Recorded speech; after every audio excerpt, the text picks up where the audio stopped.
Bonjour, Daniel Gacouin, ancien professionnel du secteur social et médico-social, ancien dirigeant et aujourd'hui accompagnateur comme consultant ou formateur des organisations sociales et médico-sociales dans leur transformation.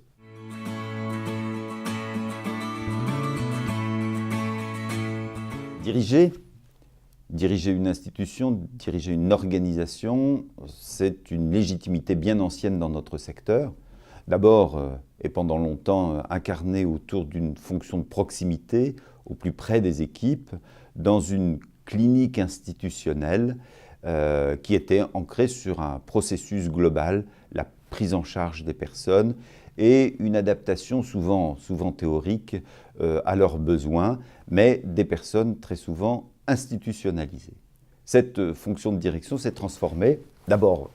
dans les années 2000, avec ce qu'on a appelé la philosophie rationnelle humaniste de la loi du 2 janvier et un principe global qu'on appelle celui de l'activation des personnes, des professionnels et des organisations. Et cette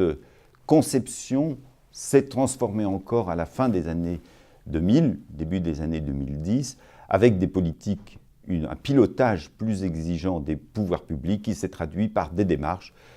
globales de contrats d'objectifs et de moyens, et bien sûr un travail souvent théorique,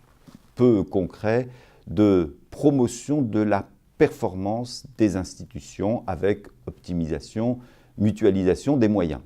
C'est l'époque, début des années 2010, des grands regroupements, la naissance des pôles, et c'est à cette période qu'apparaît la dissociation très importante entre les managers qu'on appelle les managers stratégiques, ceux qui sont à la tête des dispositifs des organismes gestionnaires, et les managers de proximité, ceux qui concrètement sur le terrain tentent de gérer la résistance au changement des professionnels et des équipes. Et c'est donc dans cette transformation qu'on va voir arriver une nouvelle approche qui est la nouvelle conception de l'action auprès des personnes en difficulté, et puis une nouvelle approche de management des organisations.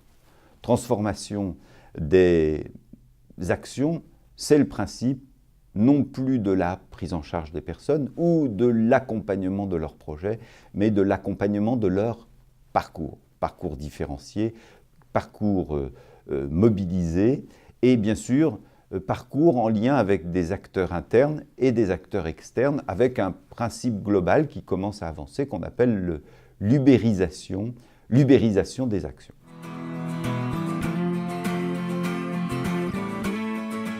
Le management des organisations, avec les deux types de directeurs, s'inscrit dans ce qu'on appelle l'objectif de désinstitutionnalisation, ce qui veut dire une transformation des approches, une transformation des pratiques, une transformation du mode de direction. Et donc, pour les managers stratégiques, dans les pôles, des objectifs globaux, approche stratégique, évolution des organisations et des services, contrat d'objectifs et de moyens, nouvelle manière de mobiliser les acteurs pour garantir une efficience, le lien entre les outputs, les sorties des dispositifs et leurs coûts, et puis bien entendu la performance multidimensionnelle. Pendant longtemps, on a eu des conceptions de la performance qui étaient un peu restrictives. C'est le principe même des tableaux ANAP qui souvent ont été relativement réducteurs par rapport à la notion globale de performance. Bien sûr, la mobilisation des terrains et la construction des équipes de direction où chaque membre dispose à la fois d'une compétence, d'une responsabilité, d'une légitimité de site au service des clients des institutions et une compétence transversale dans l'organisation. Et nous avons bien sûr les managers de proximité dans leur démarche de responsabilisation des professionnels pour une position active des bénéficiaires avec coordination des intervenants qui sont amenés à travailler fortement pour la résolution des conflits de valeurs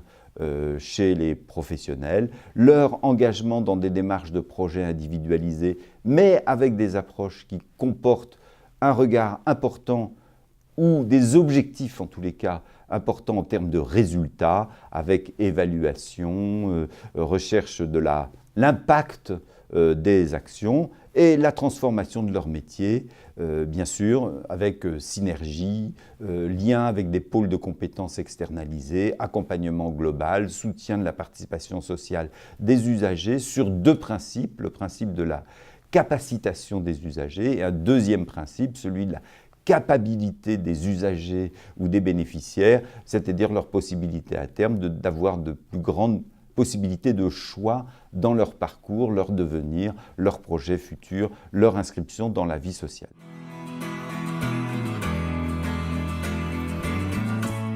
Et c'est cette